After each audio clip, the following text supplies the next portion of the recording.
Okay, so in the last video we looked at the subnetting from the angle of breaking it up into 5 subnets, but in this video we're going to be looking at from another angle. That the request is that we need to break the network up for the amount of hosts.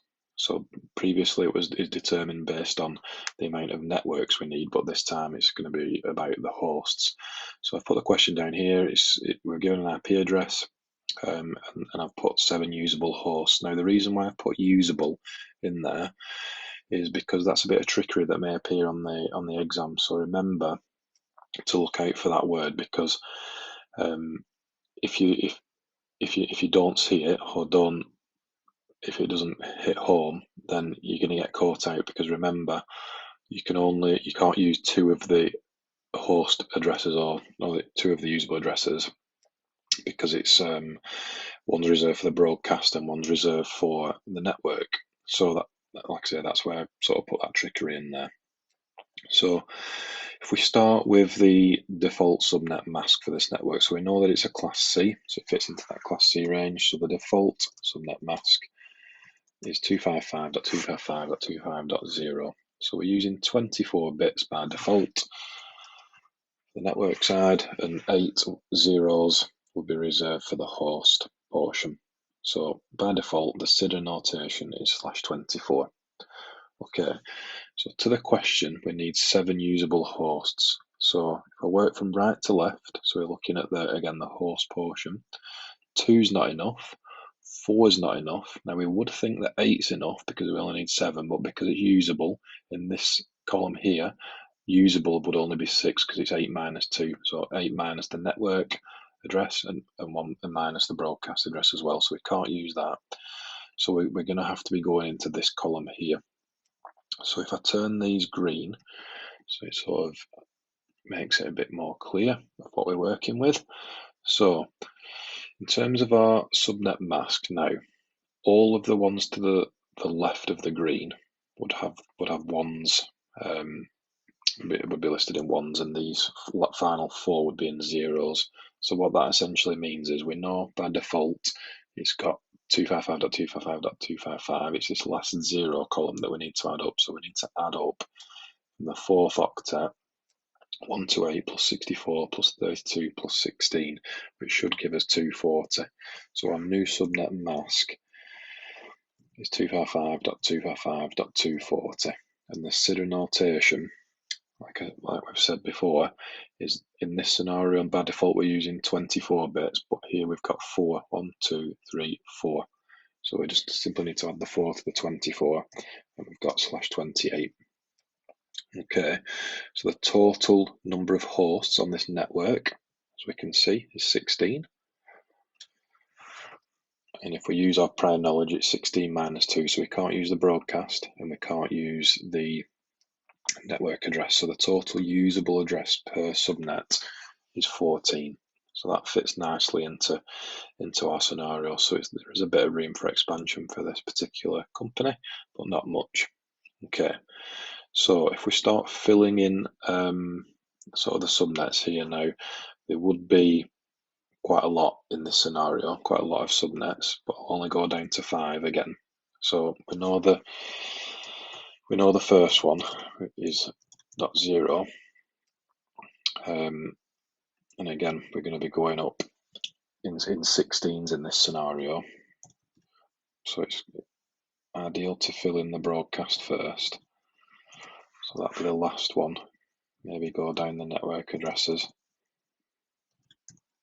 16, so we're basically multiplying by 16 as we go down.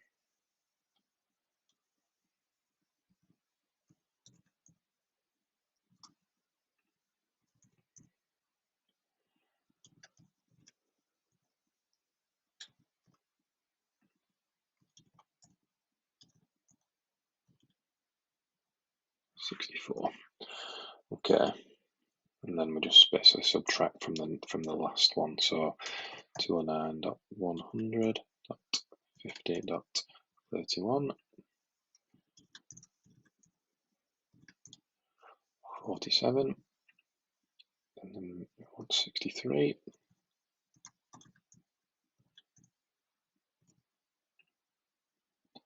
and then it would be 79.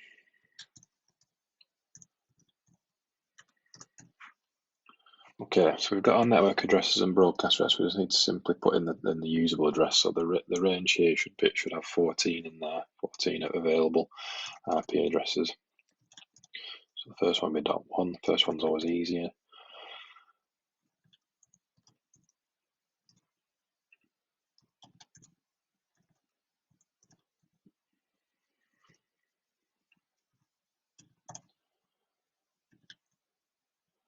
Hopefully you're pretty much getting the gist of this by now.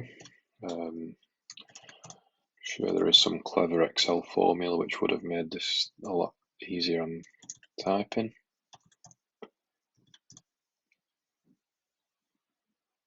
Six.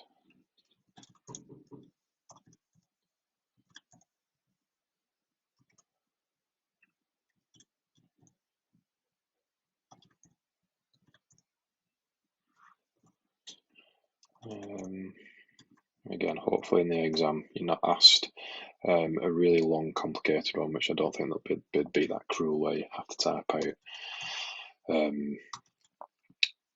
maybe up to sort of 15 or 16 subnets, but pretty much get the gist of what we're doing.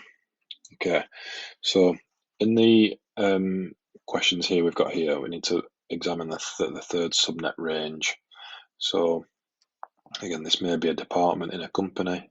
It may be just a set of devices that you're giving a range of IP addresses to it. So the subnet range, usable range, is 200. If we look at this here, 200.100.50.33 to .46. So it really should say usable range, I suppose, is the better way of putting it. I'll miss one out. 200.100.50.46. Okay, and then the last usable host as of on the fourth subnet is the .62 one. Again, there are quicker ways of doing this if you're confident with the numbers. This is just sort of a long way around of doing it just to make take that pressure off, I suppose, in an exam situation. So it's if you've got like a routine that you go through, it is not a very difficult concept. It's just if you start trying to cut corners, I suppose, is where you can get in a bit of a muddle. So the broadcast address for the second subnet is the last address in that subnet, so it's .31.